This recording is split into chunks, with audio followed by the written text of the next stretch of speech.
السلام عليكم البنات. اليوم غادي بغيت نهضر معكم واحد المقله كتوجد دغيا. عندي فيها 250 غرام ديال الكفته اللدند، قزبور معدنوس، واحد المطيشه، طرف ديال الحامض، وعندي هنايا بصله مع جوج دروس ديال الثومه، جوج فصوص، وعندي هنايا في العطريه عندي ملحه، تحميره، قزبور حبوب، سكنجبير، عندي كمون، وعندي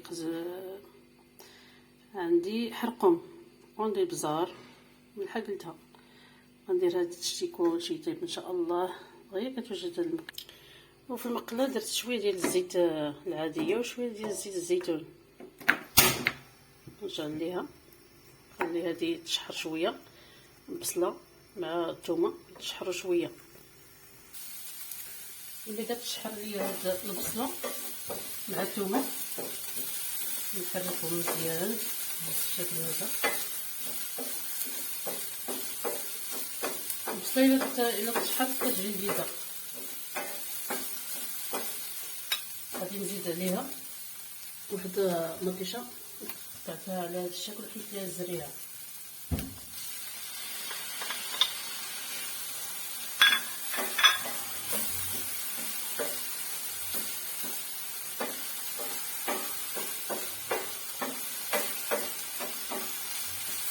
غادي تبدا تشحر مع البصله.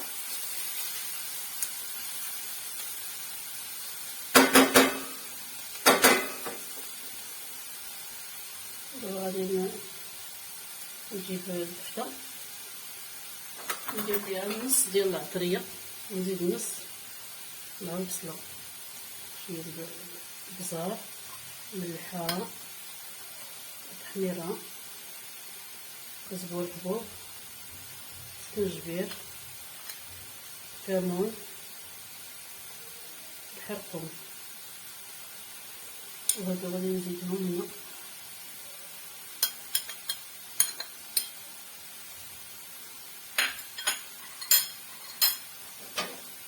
ونخلط كلشي.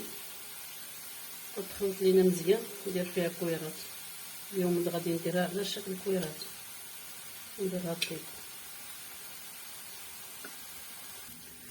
انا راه نقصت النار، نقصت العافيه باش ما تحرقش لينا ديك العطريه. بغيت تشحرت مطيشه شويه نزيدو شويه تاع الماء. ملي كتشحر ليا البصله مع المطيشه ومع التوابل مزيان على هذا الشكل هذا، غادي نزيد شويه ديال الماء،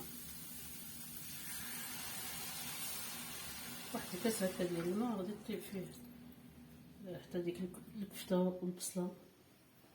ميكثروش الماء بزاف.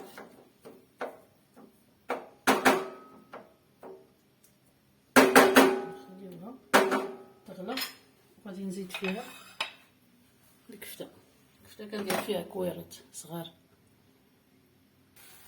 ملي كطيب هاد البصله شويه مع مطيشه كنزيد فيها كويرات ديال الكفته، كتكون على هاد الشكل هذا. هذه الكفته ديال اللدن دغيا كطيب.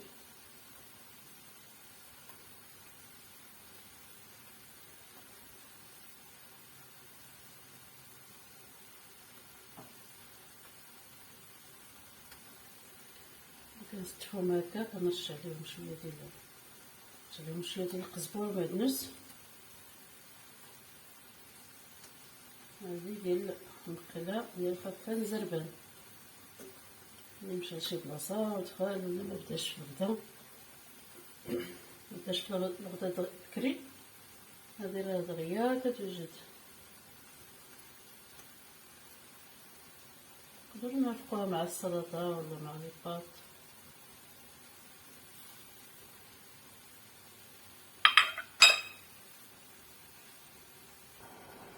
دابا غادي نزيد ليها القزبور معدنوس والطرف ديال الحامض.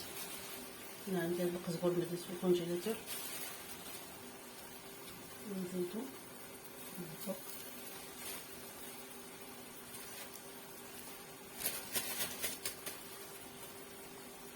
ندير عليها الطرف ديال الحامض نغطيها ونخليها طيب. ها هي كطيب كده، ما بقى ليها والو وتوجد. نقدروا نقلبوهم شويه المكيال ديال اللدنت.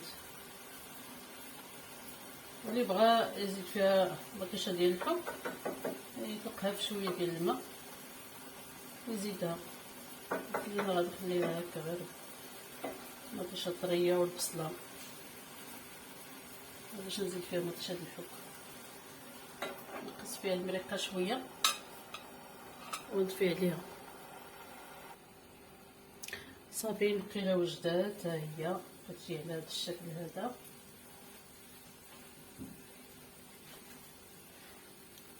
نقربها لكم.